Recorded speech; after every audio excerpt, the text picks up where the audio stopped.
Salam dan bahagia, perkenalkan kami dari kelompok 6 SD Negeri Demangan akan mempresentasikan panduan observasi yang telah kami buat. Panduan observasi ini dibuat untuk memenuhi tugas mata kuliah pemahaman karakteristik peserta didik dan pembelajarannya. Kami dari kelompok 6 SD Negeri Demangan beranggotakan Hafiz Abdul Aziz, Dita Octaviana, Kamalia Rahmadewi, Nuni Afnia, dan Suherni. Suatu proses pembelajaran akan dapat berlangsung secara efektif atau tidak sangat ditentukan oleh seberapa tinggi tingkat pemahaman pendidik tentang karakteristik peserta didiknya. Dalam panduan observasi ini, kita membagi ke dalam beberapa tahapan. Ada perkembangan fisiologis, perkembangan kognitif, perkembangan emosi, perkembangan psikososial, perkembangan moral, motivasi belajar, etnik dan kultural, status sosial dan minat, kemampuan awal, gaya belajar, dan terakhir motorik. Yang pertama ini tentang perkembangan fisiologis. Nah, ada beberapa indikator mengenai perkembangan fisiologis. Salah satunya, yang pertama itu memiliki tinggi badan normal dan ideal sesuai dengan usianya, memiliki berat badan ideal, dapat melihat dengan normal, dapat berjalan dengan normal, dapat menulis dengan normal, kebersihan dan kerapian pakaian, dan memiliki gigi yang rapi dan bersih. Nah, setelah membuat panduan observasi ini, langsung kita melakukan observasi. Nah, dari hasil observasi itu didapat beberapa hasil dan kesimpulan yang rata-rata anak-anak peserta didik dari SD Negeri Demangan ini rata-rata sudah sesuai usianya.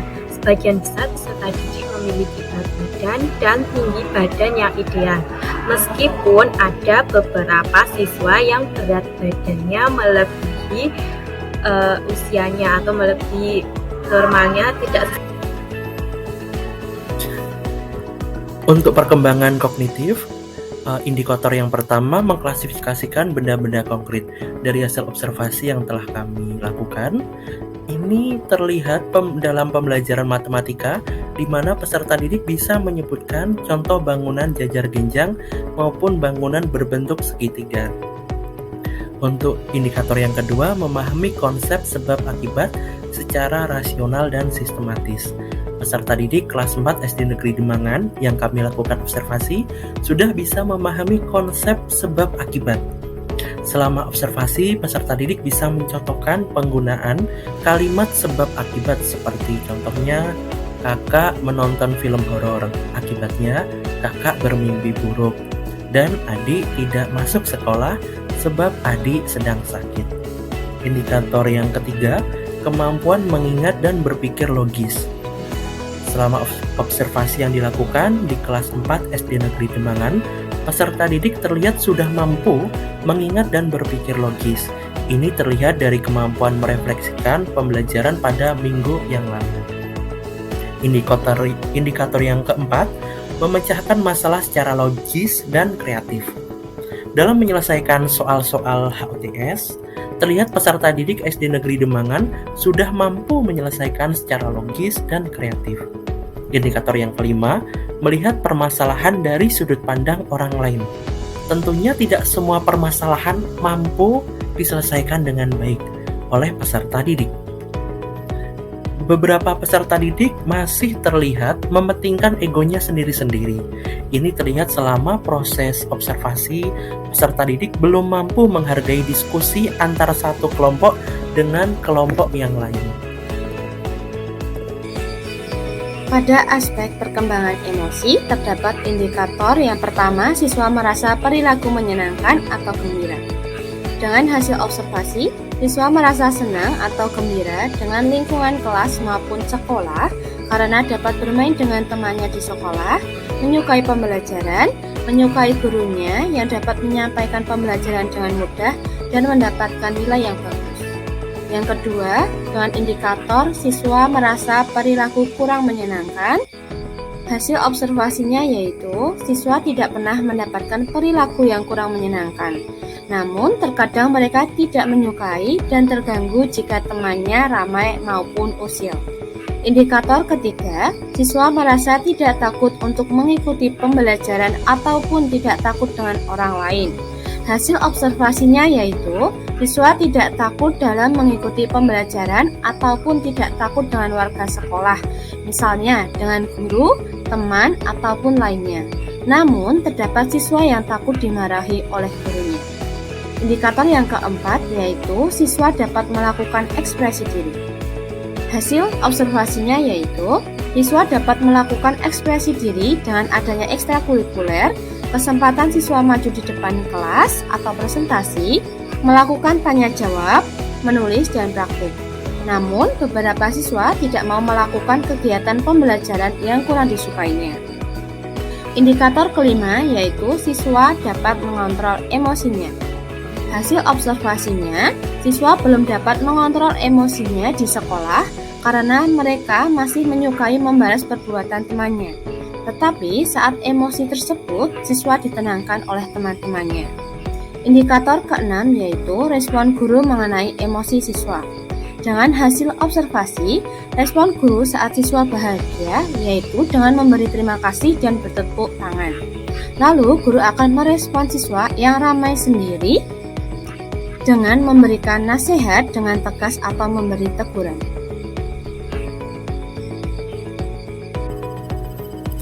Untuk selanjutnya, perkembangan psikososial. Indikator yang pertama, mampu melakukan kerjasama dalam kelompok. Selama observasi dilakukan di SD Negeri Demangan, khususnya kelas 4 SD, peserta didik menyukai kerjasama dengan kelompoknya, karena bisa memikirkan jawabannya bersama-sama dan bisa berbagi pemikiran dengan anggota kelompoknya. Indikator yang kedua, mampu berdiskusi dalam kelompok. Dalam hal diskusi dengan sesama anggota kelompoknya, peserta didik terlihat mampu berdiskusi, akan tetapi diskusi antar kelompok masih belum begitu mampu. Ini terlihat ketika saling berbagi antar kelompok, beberapa kelompok masih belum bisa menerima jawaban dari kelompok yang lainnya. Indikator yang ketiga, menghormati dan menghargai pendapat orang lain. Peserta didik di SD Negeri Demangan, khususnya kelas 4 SD, masih harus belajar menghargai pendapat dari orang lain.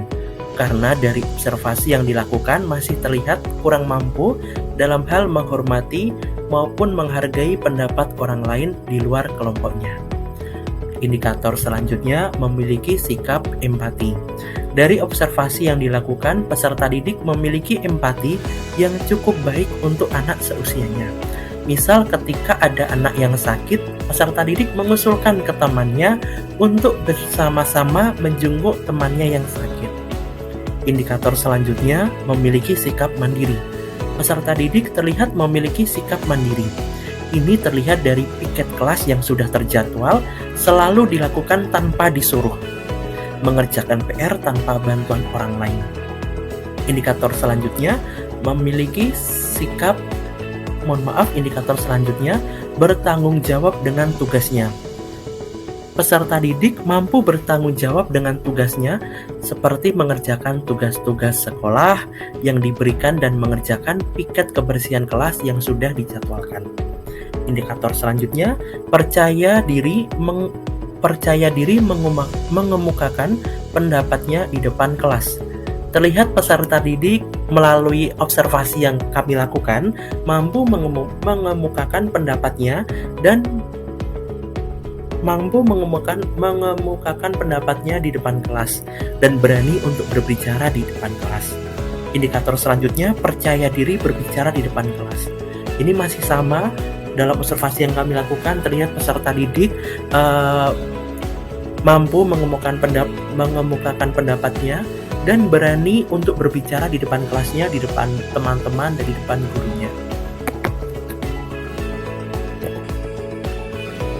Selanjutnya, untuk perkembangan moral, di sini ada beberapa indikator, yaitu yang pertama, mematuhi aturan di sekolah, yang kedua, memiliki kepedulian dengan teman, yang ketiga, menjunjung sopan santun, memiliki sikap tanggung jawab, dan bersikap jujur. Setelah saya melakukan observasi, didapatkan indikator yang pertama, mematuhi aturan di sekolah.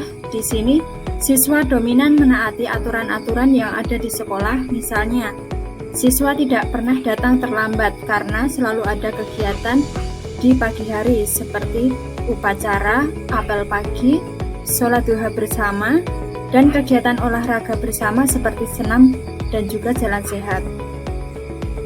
Kemudian, untuk indikator memiliki kepedulian dengan teman, di sini siswa memiliki rasa peduli dengan teman, misalnya ketika anak membantu teman yang masih kesulitan saat mengerjakan tugas.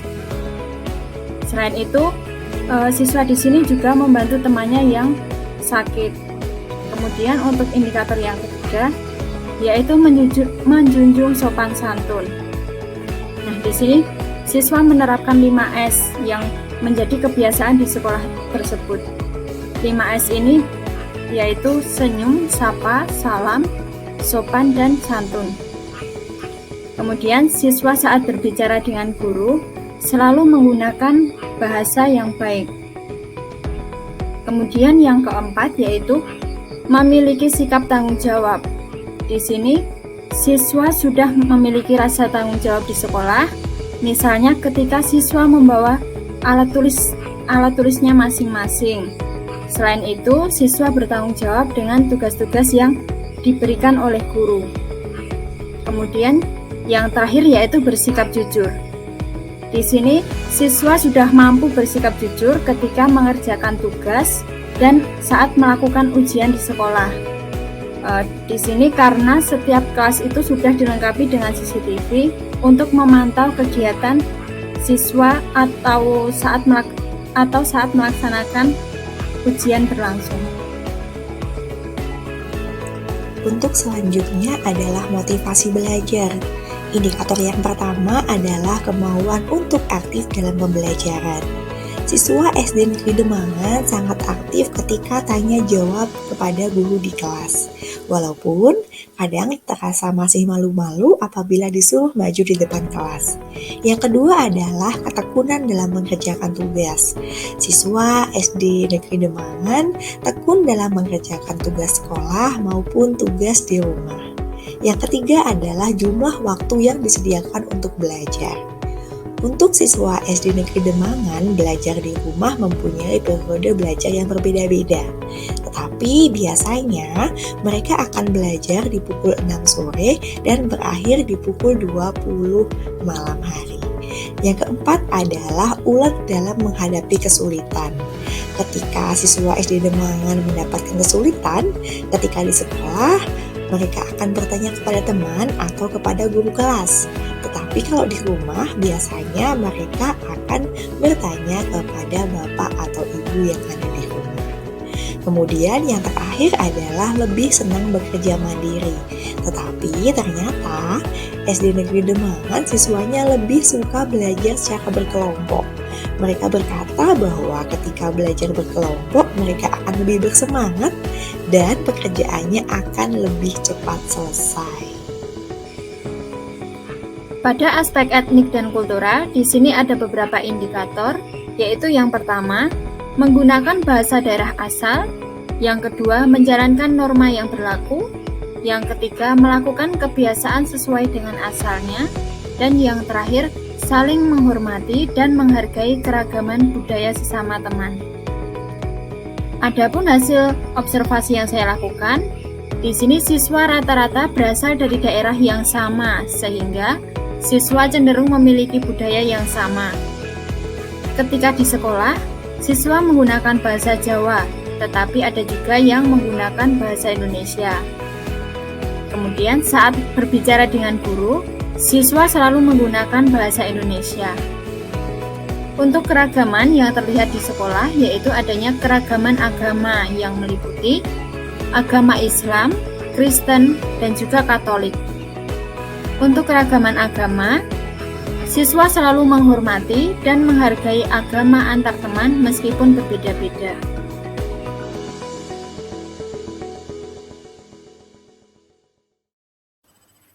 Tahap selanjutnya, kemampuan awal. Indikator yang pertama, melakukan pretest di awal pembelajaran. Kemampuan awal peserta didik dilakukan oleh pendidik menggunakan metode pretest pada awal pembelajaran, baik menggunakan metode tanya jawab maupun menggunakan metode tes tertulis. Indikator yang kedua, parenting guru dengan wali murid. Melalui wawancara yang dilakukan dengan wali kelas 4 SD Negeri Demangan, guru melakukan pertemuan dengan wali murid untuk mengetahui kemampuan dasar dari peserta didiknya. Selanjutnya, gaya belajar. Terdapat indikator gaya belajar visual, gaya belajar auditori, gaya belajar kinestetik, gaya belajar reading and writing. Dengan hasil observasinya, yaitu gaya belajar siswa dominan pada gaya belajar auditori karena siswa merasa paling paham dengan mendengarkan penjelasan dari guru daripada menggunakan gambar, praktik, ataupun membaca dan menulis. Mereka juga merasa jika dapat memperhatikan pembelajaran dengan waktu yang lama. Meskipun mereka lebih memahami menggunakan auditori, namun mereka juga menyukai menggunakan gaya belajar visual, kinestetik, maupun reading and writing. Untuk perkembangan motorik terdapat 3 indikator. Indikator yang pertama adalah mampu berlari dengan baik. Siswa SD Negeri Demangan yang mempunyai badan kurus biasanya lebih suka berlari, tetapi bagi siswa yang berbadan gemuk atau berisi, mereka tidak terlalu suka berlari. Bagi siswa yang berbadan gemuk atau berisi, mereka merasa lebih cepat lelah ketika mereka berlari. Yang kedua adalah mampu melakukan gerakan melompat. Siswa SD Negeri Demangan suka melompat ketika mereka beraktivitas di luar kelas seperti di lapangan ataupun di halaman sekolah. Yang ketiga adalah mampu melakukan gerakan memukul. Biasanya aktivitas memukul mereka ketika bercanda kepada temannya, melakukan pukulan-pukulan kecil untuk bercanda dengan teman sekelas mereka. Dari observasi yang dilakukan, maka dapat ditarik kesimpulan sebagai berikut. Suatu proses pembelajaran akan dapat berlangsung secara efektif atau tidak sangat ditentukan oleh seberapa tinggi tingkat pemahaman pendidik tentang karakteristik peserta didiknya. Pemahaman karakteristik peserta didik sangat menentukan hasil belajar yang akan dicapai, aktivitas yang perlu dilakukan, dan asesmen yang tepat bagi peserta didik. Atas dasar ini, sebenarnya karakteristik peserta didik harus menjadi perhatian dan pijakan pendidik dalam melakukan seluruh aktivitas pembelajaran. Karakteristik peserta didik meliputi yang pertama, perkembangan fisiologis, kemudian perkembangan kognitif, perkembangan emosi, perkembangan psikososial, motivasi belajar, etnik, kultural, status sosial, minat, perkembangan kognitif, kemampuan awal, gaya belajar, motivasi, perkembangan emosi, perkembangan sosial, perkembangan moral, dan yang terakhir adalah perkembangan motorik.